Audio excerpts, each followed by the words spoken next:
You're listening to Mike Adams and Chris Savory, the record collectors from the BBC. From music and waffling. Our special guest tonight is Paul Jones, probably best known from Manfred Man. Welcome to the programme, Paul. Hello, Mike. Thank you very much. That was take 3 for a listener, by the way. You came from Portsmouth originally. Yes, I was born there. We played there the other day, and I pointed out to people I was born there. They didn't really know. They think of Joe Jackson. And who else comes from Portsmouth? I can't think now. It's only me and Joe. Anyway, never mind. We played there, and it was good. And your first band, was that an Oxford-based band? Would I be right in saying that? I think my first was a skiffle group that played in Portsmouth, but we'll say nothing more about that. Absolutely. Yeah, I suppose the first thing I did seriously was while I was at Oxford, yes. And I'd had the experience of being played a T-Bone Walker record. I sort of vaguely started listening to skiffle records when I was still in Portsmouth, and Lonnie Donegan sort of led me to Leadbelly and Big Bill Broomsey and so on. But then there was a man called Pete Russell who had a record shop, not in Portsmouth, but in Plymouth, who played me a T-Bone Walker record. And it had a much more profound effect on me than any of the other blues I'd already heard, and it made me think, that's what I want to do for a living. And I immediately set about forming a band, which took up so much of my time that Oxford faded into the past quickly. Did you think, being at Oxford, and an academic career, did it really change your views about where you're going to go, your whole direction? Because you had the world at your feet, really. I'm sure your parents weren't too pleased. No, well, my father was always interested in success, so as long as you were successful at what you did, he didn't really mind what you did. And therefore, when I dropped out of Oxford, he thought that was a dreadful manoeuvre, but when I got into the Manfred Man group, he thought that was quite good, and so on and so forth. And yeah, I mean, it was just it's just something that you have to do, don't you? World at my feet wouldn't quite have been the way I would have described how things were at Oxford. I could see myself as the future sort of faded into the horizon. Having a job as a librarian or something of that sort, and occasionally putting out a slim volume of verse, I think it would have been awful. You met Brian Jones there, though, didn't you? Not really. I met Brian in Slough when Alexis Corner opened the, well, was it Slough? No, it was Ealing, really. When Alexis Corner opened the Ealing Club in March 1962, although I was still living in Oxford, that was just a geographical thing. There was no connection between me and the university by that time. There's a story that when the Rolling Stones were formed, that Brian actually didn't want Mick Jagger, but wanted you. Have you any comments on that? Is it fact, or is it legend, or myth, or what? It's not a story. It must be true. It's in Keith Altham's new book. That's where I read it. But, it is absolutely true. But see, things are very vague about those early days. And there are more guitarists who will tell you that they were a member of the original Rolling Stones before it was even called the Rolling Stones, or before Mick was in it and all that sort of stuff. But no, Brian really did call me one day in '62 and say, I'm going to take this thing seriously. That's the trouble with you and me. We've never taken it seriously up until now, and I'm going to move to London. I'm going to get a flat, and I've already got Keith Richard, and he and I are going to play blues in a band. Would you like to be the singer? I think that's as near to being invited to join the Rolling Stones at a formative phase that you can imagine, really. But you didn't make the Stones. Manfred Mann came along. How did that actually arise? Well, what happened was I told Brian I didn't think that he would be successful. No, it's not that I didn't think he would be successful. What I thought was that blues was inevitably and unchangeably minority music. All the time that he and I mean, gosh, we even recorded a tape and sent it to Alexis Corner in the hope of becoming the interval band. And in answer to the next question, no, I haven't got a copy. The only person I've ever spoken to who claims to have heard it was the late Ian Stewart. Right. And I said, and was it as poor as I think it must have been, bearing in mind Alexis Corner's reputation, justifiable reputation, for being so encouraging for youngsters, he never even replied when we sent him the tape. So I said, I can only assume it must have been pretty poor. And Ian Stewart said, it was a bit grim. So It would be worth a lot of money, of course, if we had it. But not if you actually heard it. No. Oh. But what happened was I actually turned Brian down. I said, no, look, I don't think enough people are going to buy our music for us to make a living from it.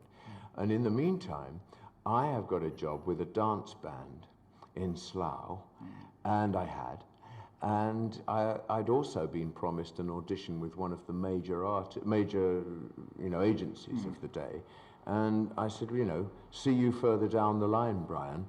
And I mean, I'd already offered him a job in my band as well, but his reply to that was, I do not care to be in any band unless I'm its leader.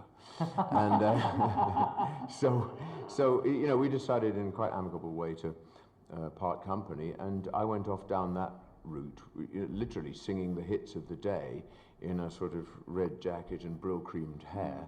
Would that be Paul Jones Peterson? Would that be it?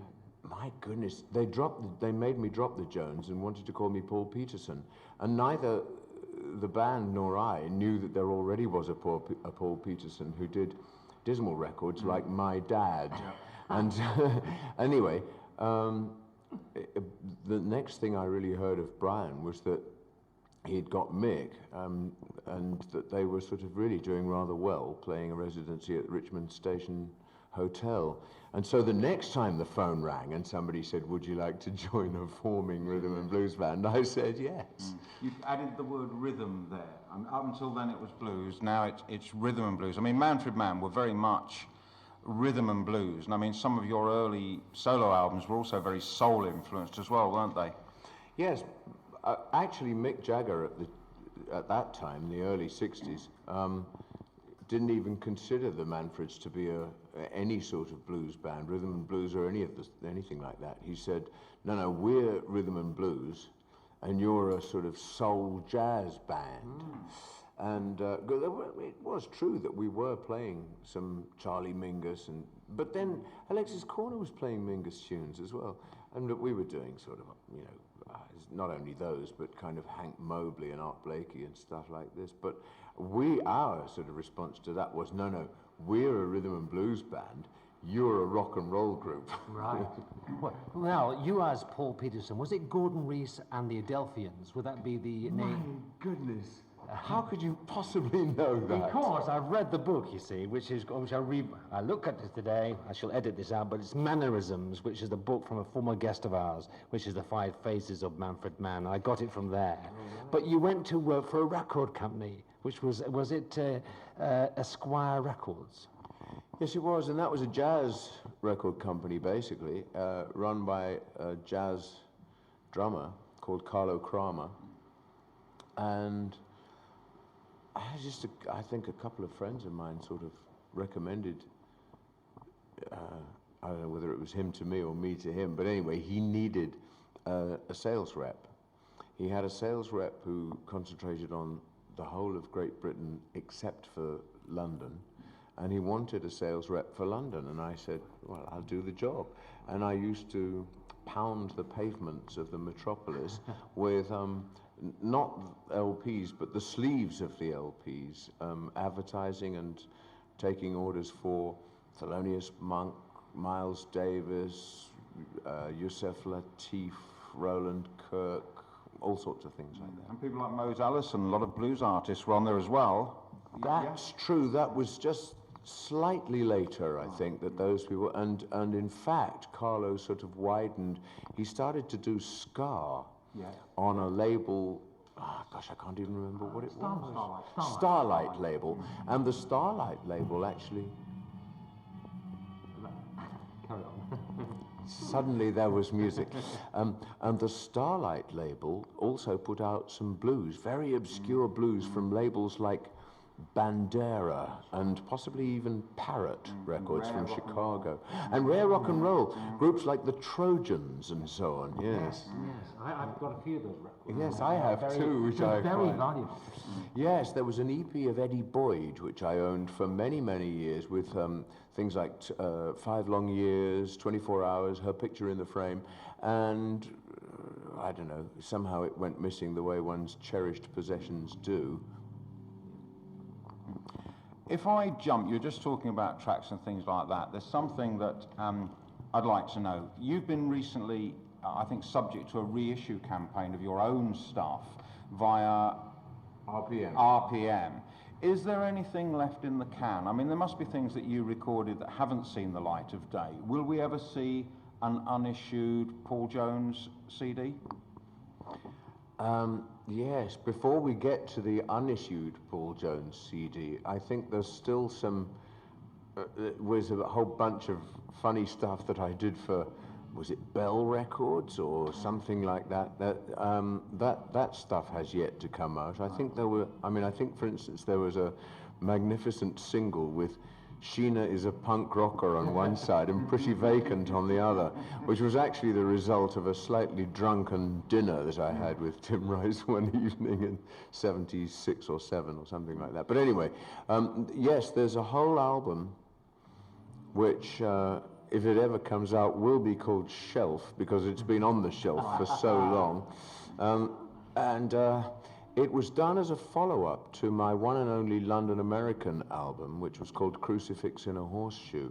So called because I actually, I was living in New York in 1970, 71, and I actually saw, I think it was Time magazine or it could have been, and there was a jockey who'd made the front cover. I don't know, he probably become the most successful jockey in the history of America or something, but he had this enormous thing hanging around his neck, this huge crucifix surrounded by a horseshoe. And I thought, how absolutely extraordinary to mix to mix faith and superstition in such a kind of irrational way. And I've realized, of course, that actually a lot of people are like that. So it became a song. It had to become a song. And I still don't know to this day who that man was, although he made the front cover of whatever magazine it was. Anyway, after Crucifix in a Horseshoe, London asked me to do another album, by which time I was back in England. And so rather than send me to New York to do the album with Teddy Cooper, who was the producer, they sent Teddy to England. And we did it with a bunch of musicians that basically I hand-picked, terrific guys. And I suppose the record company may have thought that it was a bit pretentious, and I listened to some of the stuff recently, and it's you've got to remember that was 1972 or thereabouts, and there was a lot of pretentiousness creeping into pop music at the time in the sort of wake of all the Woodstock stuff. And I shouldn't really say pop, because it wasn't even pop, it was rock really, but I had jazz musicians in there and soul guys. I had a wonderful guy called Graham Prescott, who doubled all kinds of stringed instruments and violin and things, and it was, I tell you, there's some stuff on there that's got to come out one day, but we can't even find it at the moment. Right. Can I ask you about a track that interests me? I've been asked to ask you about this because both yourself and Tom Jones recorded a track called I Can't Break the News to Myself. Yes.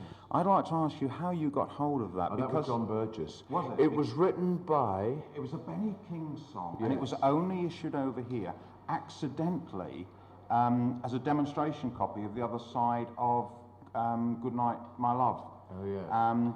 And it wasn't discovered over here by people till about a few years ago, and suddenly everyone said, but Paul Jones has got a copy of that. He did it all those years ago. How did you get hold of that? It was a white label from the publishers. And John Burgess was good at finding that type of stuff. He found quite a few things for that album. Right. The Love Me, Love My Friends album is almost entirely me, but he he picked a lot of that material there, other than, of course, the ones that I wrote myself. And, of course, Mike Leander was responsible for some of it as well. But, yeah, no, I like some of the songs that he picked for that. I mean, I don't think I would ever have thought of doing When My Little Girl Is Smiling. No. And yet, it was one of my favorite Drifters tracks. It wasn't Benny. I love Benny King. He's wonderful, wonderful singer. One of my favorites of all time. But I also loved Rudy Lewis. And, well, in fact, to be honest, there never was a lead singer of the Drifters that I didn't absolutely... Like Clyde and... Oh, McFadden, wonderful, yeah. I mean, those guys, and you all met those him. He was over in England for quite a while, wasn't he? I never met Clyde McFadden. No, in fact, I think the only one I ever did meet was Benny. And even that was years and years later in Atlanta, Georgia. And Billy Ward, of course, and the famous Dominoes. Oh, yes. Billy Ward. Never met him. Probably a good escape, really, on my part. Can we ask about your solo career, though? Because when you departed from Manfred Mann, really, with tracks like High Time and I've Been a Bad, Bad Boy, you instant sort of solo success in the middle of what would be described as the group period in its absolute heyday in the middle 60s. You want to talk about your parting of the ways with Manfred Mann? No, it was there was nothing sort of peculiar about it, really. I just felt somewhat constricted by the way that things were going. I've always loved black music, basically, and it was just getting too white, all of it. I mean, I didn't mind the first couple of Bob Dylan songs, but by the time, there was talk of doing a whole album of Bob Dylan songs and all that sort of stuff, and I thought, it's time to go.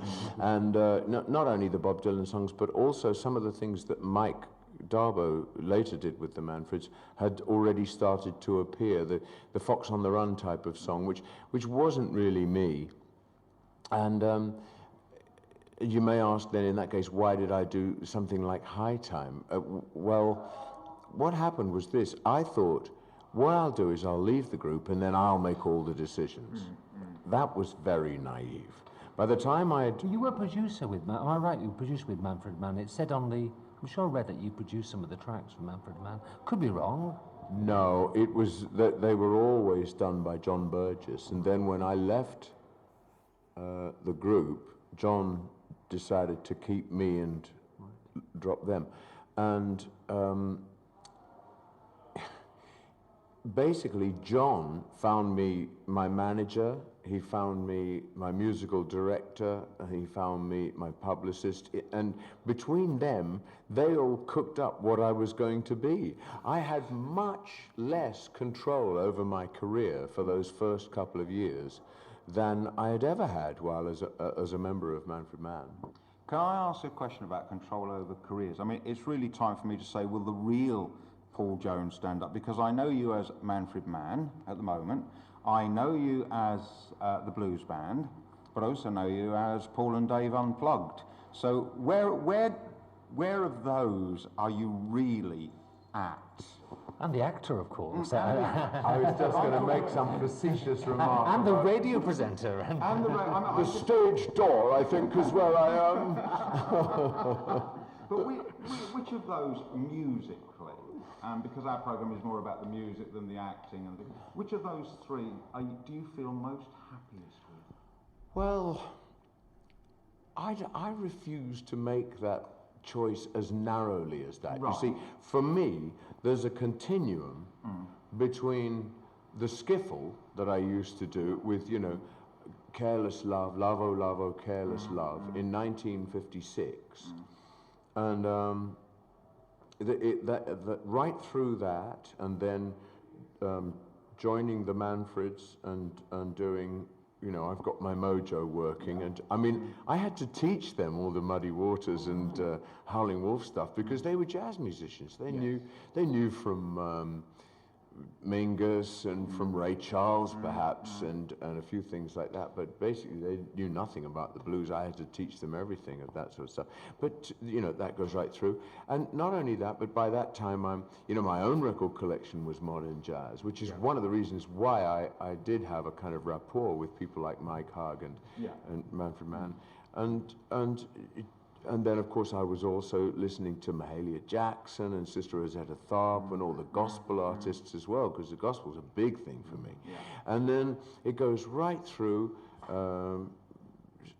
once Sam Cooke left the Soul Stirrers, you know, I mean, Sam Cooke's gospel records, and then his pop records, and it never changes really. To me, it's the same thing. And each time, I mean, for instance, when I got together with Dave Kelly, which was purely an accident, I got back together with Tom McGuinness for the blues band. We got Huey Flint. At which point we were a trio, and we could have remained a trio actually. Guitar, harmonica, and drums is a respectable lineup for a blues trio. But we decided we'd add, and it was a pure accident that the next person into the frame was Dave Kelly. But it was a wonderful accident, and we've worked together very happily ever since, including, as you rightly say, as a duo. And Dave's broadened my horizons as far as acoustic blues is concerned enormously. He's been trying to broaden them with country music, but he's getting nowhere. Now, there was a film that came out called Privilege, and was there an EP that came out from it? It was in the charts for about 6 months in the UK, which I could be wrong here, but I don't think a single ever came out from that session. But it was a number one hit. Was a number one hit in Scandinavia. Am I right in that? Yeah. You see, John Burgess had this whole. I wonder who that was. John Burgess had this whole thing, a bee in his bonnet, you might put it, about artists writing their own songs. He never liked it. He was part of that kind of tradition of record producers like George Martin, who never really liked it. They had to come to grips with it subsequently. And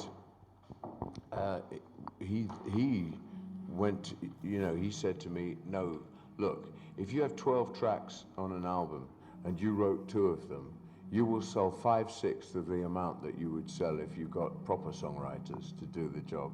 And I don't know to what extent that was true, but I mean, he took it to the point where he refused to issue the title track of Privileges, and you rightly say it went to number 1 in Norway, Sweden, Denmark, etc. Well, I think. Where do we go from here? I think we should quickly talk about your radio program, because Yes. half our listeners listen to it, and this is a change of roles. We've got you at the other end. I mean, have you any real favourites or people that you'd like to feature that you haven't featured, or any unfulfilled radio ambitions? There's loads of people. I mean, I have a sort of good list of people that I think need more exposure and deserve more exposure. And they're not just, I mean, they range from promising young harmonica players in Britain like Lee Sankey, who I think is wonderfully gifted and a long way below where he ought to be, to legendary bluesmen of huge stature who had enormously long careers and are now dead, like Charles Brown. He is so far below the estimation that he should be at. A great, great artist. Another one is Percy Mayfield, for instance. I mean, people sort of say, oh yes, Percy Mayfield, what did he do? He wrote songs for Ray Charles. I mean, as an artist, I mean, an artist across the spectrum, from a songwriter to a performer, and producer and all kinds of things like that. He was wonderful. And Charles Brown is just so ludicrously underrated. It's ridiculous. So yes, I do have my own little crusades. You know. Can I say on behalf of all our listeners, thank you very much for what you've given us on the other radio station, but most importantly for the music you've given all of us. Thank you, Paul Jones. Thank you, Mike. Thank you, Chris.